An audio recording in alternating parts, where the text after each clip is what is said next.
Digital transactions நிறைய அதிகமாயிடுச்சு அப்படிங்கிறதுனால கிரெடிட் கார்ட்ஸ் மூலமா நடக்கக்கூடிய ஃப்ராட்ஸ் ரொம்ப அதிகமா இருக்கு அப்படிங்கிறது நமக்கு தெரியும். நிறைய இடங்கள்ல ஃப்ராடலண்டா நம்மளுடைய டிரான்சாக்ஷன்ஸை மேனிபுலேட் பண்றது, நம்மளுடைய கிரெடிட் கார்டை யூஸ் பண்ணி நமக்கு ஐடில ப்ராப்ளம் வரக்கூடிய டிரான்சாக்ஷன்ஸ் ஆர் லோன்ஸ் வந்து பை பண்றது, இந்த மாதிரி விஷயங்கள் நிறைய நடக்குது. கிரெடிட் கார்டு நம்பர் அண்ட் அதோடைய பின் இது எல்லாத்தையும் எவ்வளவு சேஃப் அண்ட் செக்யூரா நம்ம வச்சிருக்கணும் அப்படின்னு நிறைய டிப்ஸ் கேட்டாலும் இதெல்லாம் தாண்டி எப்படியாவது ஸ்லிப்பிங் த்ரூ த ஃபிங்கர்ஸ் அப்படின்னு சொல்ற மாதிரி நிறைய ஃப்ராடலண்ட் ஆக்டிவிட்டிஸ் நடந்துகிட்டே தான் இருக்கு. பட் இந்த மாதிரி ஃப்ராட்ஸ் பண்றாங்க இல்லையா, அவங்களுக்கு எல்லாம் என்னென்ன மாதிரி தண்டனைகள் இருக்கு. சப்போஸ் நீங்க ஃப்ராட் பண்ணப்பட்டிருக்கீங்க, நீங்க வந்து யார்கிட்டயாவது ஏமாந்துட்டீங்க, உங்க கிரெடிட் கார்டை மிஸ்யூஸ் பண்ணிட்டாங்க அப்படின்னா நீங்க என்ன விதமான ஆக்ஷன்ஸ் வந்து எடுக்கலாம். ஸோ இந்தியாவை பொறுத்த வரைக்கும் இந்த ஃப்ராடலண்ட் ஆக்டிவிட்டி பண்றவங்க அப்படியே ஈஸியா ஒர்க் அவுட் பண்ணிடலாமா, இல்ல நம்ம என்னென்ன பண்ணா என்னென்ன மாதிரி பனிஷ்மெண்ட்ஸ் அவங்களுக்கு வாங்கி கொடுக்கலாம் அப்படிங்கறத பத்தின அவேர்னஸ் தேவை. ஸோ நிறைய பேருக்கு இது தெரிஞ்சிச்சு அப்படின்னா தான் ஃப்ராட் பண்றவங்களுக்கு அந்த தைரியம் வராது. ஸோ மாட்டுனா வந்து இந்த மாதிரி பிரச்சனைலாம் இருக்கு அப்படிங்கறது தெரிஞ்சு இந்த ஃப்ராட்ஸ் வந்து நம்ம குறைக்கிறதுக்கு தடுக்கிறதுக்கும் வந்து அது ஒரு முன்னெடுப்பா இருக்கும். இருக்கு ஆக்சுவலா வந்து நிறைய ஸ்ட்ரிக்டான பனிஷ்மெண்ட்ஸ்லாம் இருக்கு. என்ன ப்ராப்ளம் அப்படின்னா,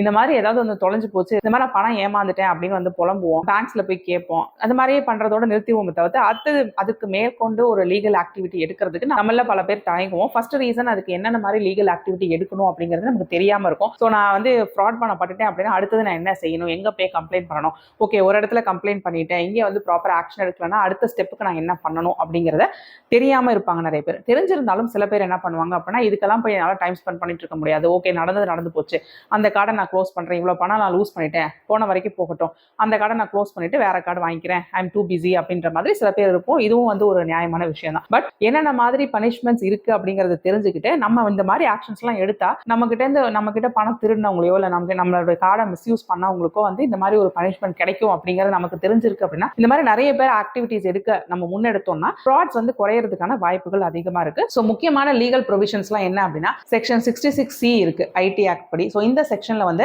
ஐடென்டிட்டி தெஃப்ட் பண்ணிட்டாங்க அப்படின்னா அவங்களுக்கு 3 வருஷம் வரைக்கும் சிறை தண்டனை கிடைக்கும். அது மட்டும் இல்லாம அவங்களுக்கு 1 லட்சம் ரூபாய் வரைக்கும் ஃபைன் கிடைக்கும். எதுக்கு அப்படின்னா, இன்னொரு பர்சனோட எலக்ட்ரானிக் சிக்னேச்சர், ஒரு பர்சனோட ஐடென்டிட்டி இல்லைன்னா யூனிக் ஐடென்டிஃபிகேஷன் ஃபீச்சரை வந்து மிஸ்யூஸ் பண்ணாங்க அப்படிங்கிற அந்த காரணத்துக்காக 1 லட்சம் ரூபாய் வரைக்கும் ஃபைன் கிடைக்கும் இந்த ஆக்ட் மூலமா.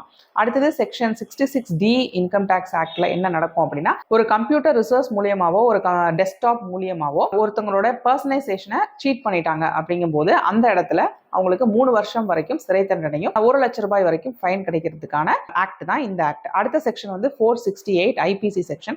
இதுல வந்து பாத்தீங்கன்னா எலக்ட்ரானிக் ரெக்கார்ட்ஸை ஃபோர்ஜிங் பண்றது, அதாவது மாற்றி அமைக்கிறது இல்லைன்னா அதுல ஃப்ராட் பண்றது, டாக்குமெண்ட்ஸை வந்து ஒரு இன்னசென்ட் இண்டிவிஜுவலை சீட் பண்றதுக்காக டாக்குமெண்ட்ஸை ஃபோர்ஜிங் பண்றது, இந்த மாதிரி வந்து எலக்ட்ரானிக் ரெக்கார்ட்ஸோ இல்ல டாக்குமெண்ட்ஸோ ஃபோர்ஜிங் பண்ணாங்க அப்படிங்கிற செக்ஷன் மூலியமாவே அவங்களுக்கு 7 வருஷம் வரைக்கும் சிறை தண்டனையும் ஃபைனும் வந்து கிடைக்கும். அடுத்த செக்ஷன் வந்து 471 ஐபிசி. இதுவும் ஃபோர்ஜரி பண்றதுக்கான செக்ஷன்.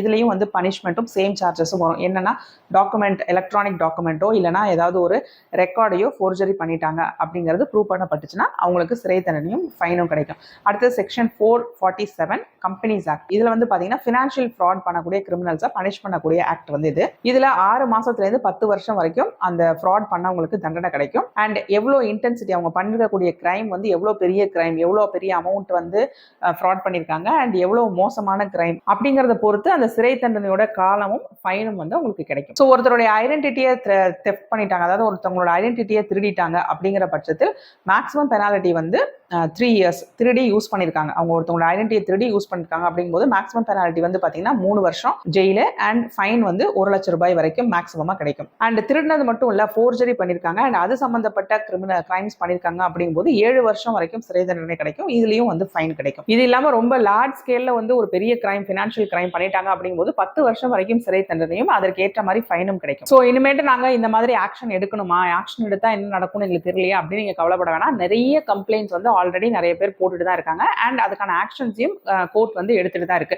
ஸோ நிறைய நம்ம பாப்புலரா நியூஸ்ல 1-2 கேசஸ் வந்து கேட்போம். பட் அப்படி கேட்காமலும் நிறைய கேசஸ் வந்து சக்சஸ்ஃபுல்லா அவங்க யாரு கிரைம் பண்ணாங்களோ அவங்களை கண்டுபிடிச்சு அவங்களுக்கு பனிஷ்மெண்ட்ஸ் கொடுத்துட்டு தான் இருக்காங்க. இது நம்ம கண்ட்ரில நார்மலா நடந்துட்டு தான் இருக்கு. பட் நம்மளுக்கு அது தெரியாது, நம்ம புதுசா பண்ணது இல்லை அப்படிங்கறதுனால ஒரு பயத்திலையும் தயக்கத்திலையும் இல்லை எனக்கு அதுக்கெல்லாம் டைம் இல்லை அப்படின்னு சொல்லிட்டு நம்ம இந்த விஷயங்களை ஒதுக்கி வச்சிருவோம். பட் அப்படி பண்ணாம சப்போஸ் நம்ம ஃப்ராட் பண்ணப்பட்டுட்டோம்னா அதை ப்ராப்பராக ரிப்போர்ட் பண்ணி ஒரு கம்ப்ளைண்ட் கொடுத்து அஃபிஷியலாக லீகல் ஆக்ஷன் எடுக்க வேண்டியது ரொம்ப ரொம்ப அவசியம். ஸோ இந்த பாஸ்ட்ல வந்து பார்த்தீங்கன்னா கோர்ட்டே சப்போர்ட் பண்ணி நிறைய விஷயங்கள், அதாவது ஏமாற்றப்பட்டவங்க வந்து ஒரு தனி மனிதனாக இருக்கலாம், இல்லைனா ஒரு கம்பெனியாக இருக்கலாம். ஸோ இந்த எல்லா கேசஸ்லையுமே மாஸ் லெவலில் ஒரு பெரிய ஃபினான்ஷியல் ஃப்ராட் நடக்குது, ஒரு செட் ஆஃப் கிரெடிட் கார்ட்ஸ் ஒரு டீட்டெயில்ஸ் எல்லாம் காம்ப்ரமைஸ் ஆச்சு, நிறைய செட் ஆஃப் கிரெடிட் கார்ட்ஸ்லேருந்து திருடு நடக்குது அப்படிங்கும்போது இந்த கார்டு நம்பர்ஸ் எல்லாத்தையும் இமீடியட்டாக பிளாக் பண்ணி இமீடியட்டாக லீகல் ஆக்ஷன் எடுக்கிறதுக்கு கோர்ட்டே வந்து சப்போர்ட் பண்ணியிருக்கு. இந்த மாதிரி கேசஸ்லாம் ரீசன்ட் ஹிஸ்ட்ரியில நிறைய இருக்கு. ஸோ சப்போஸ் இந்த மாதிரி நான் ஃப்ராட் பண்ணப்பட்டுட்டேன் அப்படின்னா என்ன பண்ணணும்னா, இமீடியட்லி ஃபர்ஸ்ட் பண்ண வேண்டிய ஒரு முக்கியமான பிரதானமான விஷயம், அண்ட் எவ்வளோ சீக்கிரம் அதை பண்றீங்களோ நல்லது, என்னன்னா கார்டை பிளாக் பண்றது. ஸோ உங்க கார்டுலேருந்து ஒரு ஃப்ராட்லைன் டிரான்சாக்ஷன் நடந்துருச்சு, இல்லை உங்க கார்டு வந்து டக்குன்னு தொலைஞ்சு போச்சு, நீங்க ஒரு இடத்துக்கு போயிருக்கீங்க, திருப்பி வந்து பார்க்கும்போது பர்ஸ்ல கார்டு இல்லை ஒரு இடத்துல போய் கார்டை வச்சுட்டு ஏதாவது டிரான்சாக்ஷன் கொடுத்தீங்க, அவங்க கிட்ட இருந்து திருப்பி வாங்க மறந்துட்டீங்க. அது மாதிரி இமீடியட்டா நீங்க எப்போ வந்து ரியலைஸ் பண்றீங்க நம்ம கார்டு நம்ம கிட்ட இல்லை அப்படிங்கறத ரியலைஸ் பண்றீங்களோ அந்த மொமெண்ட் கார்டை வந்து பிளாக் பண்ணிடணும். இதான் வந்து ஃபர்ஸ்ட் நீங்க செய்ய வேண்டிய இமீடியட்டான விஷயம். ஸோ இதில் வந்து ஒன்று, மற்றவங்க வந்து யூஸ் பண்ணி நம்ம கிட்ட இருந்து பணம் திருடுறதை முற்றிலுமா தவிர்க்கலாம். இல்லை ஒருவேளை திருடுறாங்க அப்படின்னாலும் கூட பெரிய அளவில் படம் போறதுக்கு முன்னாடி நம்ம வந்து அதை காப்பாற்றிடலாம். ஸோ ஃப்ராடை வந்து மினிமைஸ் ஆகுது பண்ண முடியும். ஸோ இமீடியட்டாக பிளாக் பண்ணும் first thing. Second thing is to report it, அதாவது அஃபிஷியலாக கம்ப்ளைண்ட் கொடுக்கணும். ஸோ வந்து இது 2 வகையில் பண்ணலாம். ஒன்று, நீங்கள் வந்து போலீஸ் ஸ்டேஷன் போகிறதுக்கு இஃப் யூ கம்ஃபர்டபுள், நீங்கள் வந்து போயிட்டு லீகலாக ஒரு கம்ப்ளைண்ட், அஃபிஷியல் கம்ப்ளைண்ட் ஆஃப்லைனில் கொடுக்கலாம். அப்படி இல்லை நான் ஆன்லைன்லேயே பண்ணிக்கிறேன் அப்படின்னாலும் தாராளமாக நீங்கள் ஆன்லைனில் இதுக்கான ஃப்ராட் கம்ப்ளைண்ட்ஸ் கொடுக்கலாம். பேங்க்குக்கு போய் இமீடியட்டாக நீங்கள் ரிப்போர்ட் பண்ணணும். ஏன்னா தான் வந்து கார்டை நம்ம ஆன்லைன்லேயே பிளாக் பண்ணிடலாம், நெட் பேங்கிங்கில் பிளாக் பண்ணிடலாம் அப்படின்னா கூட பேங்க்குக்கு போய் இதை ரிப்போர்ட் பண்ண வேண்டியது அவசியம். இதில் முக்கியமான விஷயம் என்னன்னா சீக்கிரம் பண்ணுறது. இந்த ரிப்போர்ட்டிங்கை சீக்கிரம் பண்ண வேண்டியது 2 ரீசன்ஸ்க்காக முக்கியம். ஃபர்ஸ்ட் ரீசன் வந்து நீங்கள் லீகலாக இதை மூவ் பண்ணீங்க அப்படின்னா எவ்வளோ சீக்கிரம் நீங்கள் ரிப்போர்ட் பண்ணியிருக்கீங்க அப்படிங்கிறத பொறுத்து அதை வந்து ஆக்ஷன் எடுப்பாங்க. ஸோ லயபிலிட்டி வந்து கம்மியாகும். இன்னொரு விஷயம் என்ன அப்படின்னா, பேங்க்ஸ் வந்து நீங்கள் 72 ஹவர்ஸ்க்குள்ளே இதை ரிப்போர்ட் பண்ணிட்டீங்க அப்படிங்கிற பட்சத்தில் அவங்க சீக்கிரமாக அதை விசாரிச்சு முடிக்கணும் அப்படிங்கிற அந்த ப்ரெஷர், அந்த டெட்லைன் வந்து பேங்க்ஸ்க்கு உண்டு. அதனால உங்களுடைய லயபிலிட்டி வந்து குறையும். அண்ட் உங்களுடைய பார்ட்ல நெக்லிஜென்ஸ் எதுவும் இல்லை, நீங்கள் வந்து பர்பஸாக யாருக்காவது கார்டை கொடுத்தோ இல்லை அந்த மாதிரி உங்களுடைய பார்ட்ல நெக்லிஜென்ஸ் எதுவும் இல்லை அப்படின்னா நீங்கள் லயபிள் ஆக மாட்டீங்க. அதனால அதுக்கு ரொம்ப முக்கியமாக பிளாக் பண்ணுறது, பேங்க்ல ரிப்போர்ட் பண்ணுறது அண்ட் லீகல் ஆக்ஷன் எடுக்கிறது, இது 3 ரொம்ப ரொம்ப அவசியம். அண்ட் இதெல்லாம் தாண்டி வருமுன் காப்போம் அப்படின்னு சொல்ற மாதிரி உங்களுடைய கிரெடிட் கார்டு அண்ட் அதோட இன்ஃபர்மேஷன் இது எல்லாத்தையும் சேஃப் அண்ட் செக்யூரா வச்சுக்க வேண்டியது நம்மளுடைய பிரதான ரெஸ்பான்சிபிலிட்டி அப்படின்னு சொல்லலாம். ஸோ ஃபர்ஸ்ட் ஆஃப் ஆல் அந்த கார்டை ஃபிசிக்கலி அந்த கார்டை பத்திரமா வச்சுக்கணும். உங்களுடைய வாலெட்டோ எங்கே வச்சிருக்கீங்களோ அதை வந்து ரொம்ப பத்திரமா வச்சுக்கணும். 2வது, எல்லாரும் ரொம்ப காமனாக பண்ணக்கூடிய மிஸ்டேக், நமக்கு தெரிஞ்சவங்க, ஃபேமிலி, ஃப்ரெண்ட்ஸ் அது மாதிரி கார்டை வந்து கொடுத்து நீங்கள் போய் இந்த ஸ்பெண்ட் பண்ணிக்கோங்க அப்படின்னு சொல்கிற மாதிரி பின் நம்பர்லாம் கொடுத்து அனுப்புவோம், அது தப்பு. அண்ட் கிரெடிட் கார்டையும் பின் நம்பரையும் சேர்த்து ஒரே இடத்துல நீங்கள் போட்டு வைக்காமல் இருக்கிறது ரொம்ப முக்கியமாக நீங்கள் பண்ண வேண்டியது. ஸோ இதெல்லாம் வந்து பேசிக் திங்ஸ். ஸோ இந்த மாதிரி நீங்கள் ஃபஸ்ட்டு விஜிலண்ட்டாக இருந்துட்டீங்க அப்படின்னாலே இந்த ஃப்ராட்ஸ் நடக்கிறத ஃபஸ்ட்டு மேக்ஸிமம் தவிர்த்துடலாம். ஒருவேளை ஃப்ராட் நடந்துருச்சு அப்படின்னா இமீடியட்டா ஆக்ஷன் எடுத்து கார்டை பிளாக் பண்ணி பேங்க்குக்கும் லீகல் ஆக்ஷனும் ரிப்போர்ட் பண்ணி லீகல் ஆக்ஷன் எடுக்க வேண்டியது ரொம்ப ரொம்ப அவசியம். இதெல்லாம் தாண்டி ஒருவேளை நீங்க ஸ்கேம் பண்ணப்பட்டுட்டீங்க அப்படின்னா அதுக்கு என்ன மாதிரி லீகல் ஆக்ஷன் எடுக்கலாம், அதுக்கு என்ன மாதிரி தண்டனைகள் கிடைக்கும் அப்படின்னு சொல்லிட்டு இந்த வீடியோல பார்த்தோம். இதுல ஏதாவது டவுட்ஸ் இருக்குன்னா தாராளமாக அதை கமெண்ட் செக்ஷன்ல கேளுங்க, அதுக்கான ரிப்ளைஸ் நான் கொடுக்குறேன். இதே மாதிரி இன்னொரு யூஸ்ஃபுல் தகவலோட நான் உங்களை அடுத்த வீடியோல சந்திக்கிறேன். Until then, it's bye from Jane. நன்றி, வணக்கம்.